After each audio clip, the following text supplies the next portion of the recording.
একবার জীবনে নবীর স্ত্রীরা 9 জনে নবীজির কাছে বলছে, আমাদের খাদ্য খাবারের একটু কষ্ট হয়, আপনি যে অতিরিক্ত যুদ্ধের যে সম্পদ পান সেখান থেকে আমগো বরাদ্দ মাঝে মধ্যে গনিমতের মাল পাইলে একটু বাড়াইয়া দিলে হয় না। এই কথাটা একবার জীবনে বলছে রাসূলুল্লাহ সাল্লাল্লাহু আলাইহি ওয়াসাল্লামের স্ত্রীরা 9 জন।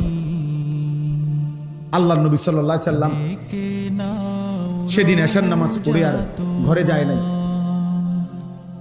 মনটা কষ্ট পাইছে, হায় আমার বিবিরা দুনিয়া চাইলো, আমার ঘরে থাইকা আমার বিবি হইয়া ওরা দুনিয়া চাইলো। তো মন খারাপ করে যখন তিনি মসজিদে বসে আছেন, এশার নামাজের উপরে ঘরে যাচ্ছে না হুজরায়, তো আল্লাহ তাআলা বলছে, বন্ধু, ইয়া আইয়ুহান নাবিয়্যু কুল লিআজওয়াজিকা ইন কুনতুন্না তুরিদনাল হায়াতাদ দুনিয়া ওয়া যিনাতাহা ফাতাআলাইনা উমাত্তিউকুন্না ওয়া উসাররিহুকুন্না সারাহান জামিলা। আপনি যান, ঘরে যান, মন খারাপ করেন না।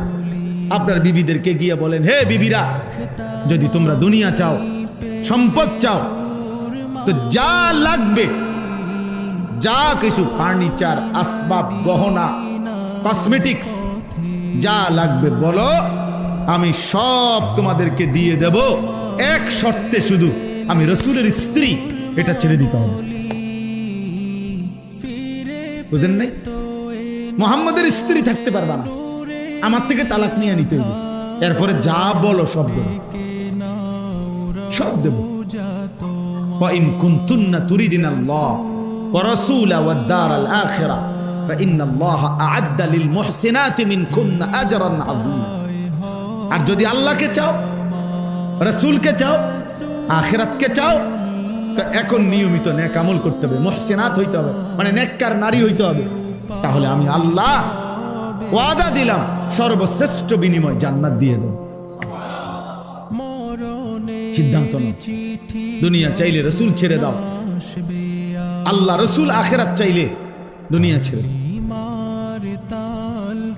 আল্লাহ নবী সাল্লাল্লাহু আলাইহি ওয়াসাল্লাম আম্মা জান আয়েশা রাদিয়াল্লাহু তাআলা আনহাকে বলছে, ঘরে আয়েশা নবীর স্ত্রী আয়েশাকে, আয়েশা শোনো, তোমাদের দাবি দেওয়ার ক্ষেত্রে আল্লাহর পক্ষ থেকে এখন আয়াত নাজিল হয়েছে, আমি শুনাইতেছি, তবে ভূমিকা বলছে নবী একটা, যে আয়াতটা বলার আগে আগে শোনো, তৎক্ষণাৎ জবাব দিও না। তুমি বাকি 8 জনের লগে মিটিং করো, মশওয়ারা করো, পরামর্শ করো, প্রয়োজনে তোমরা